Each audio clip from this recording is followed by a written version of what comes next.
at all. They don't have nothing at all. They have done a lot of things on the building. The whole building, if you look at it here, all of it here, you've got so many shops here.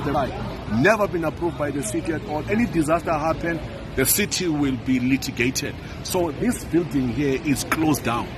And then there was a shop here selling chips. That guy there, it has been one of the employees, they told us that he changed his oil, fish oil, after a month. So he's making chips for the students here in Braamfontein. He doesn't change the oil. He changes after a month.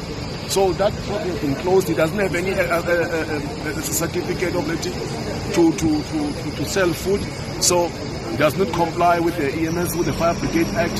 So the whole shop has been closed down. So we are going to be here in the CBD as we promised. Noma kanjani manje namhlanje. It's a non-nonsense. We are not negotiating anything. Most of the cars which were parked there illegally, they've been towed away. So if you want to know where your car is, go to 1041.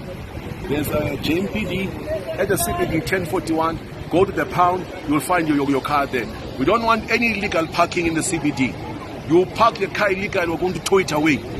These things of just writing fines and fines and fines, not going to help. You must just go there and pay 4,500 to take out your car, because we must enforce bylaws.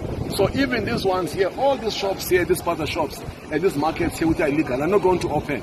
We are here at the Braamfontein for the whole 7 days, because they have this thing that we're going to be here and we're going to disappear. We're not going to disappear.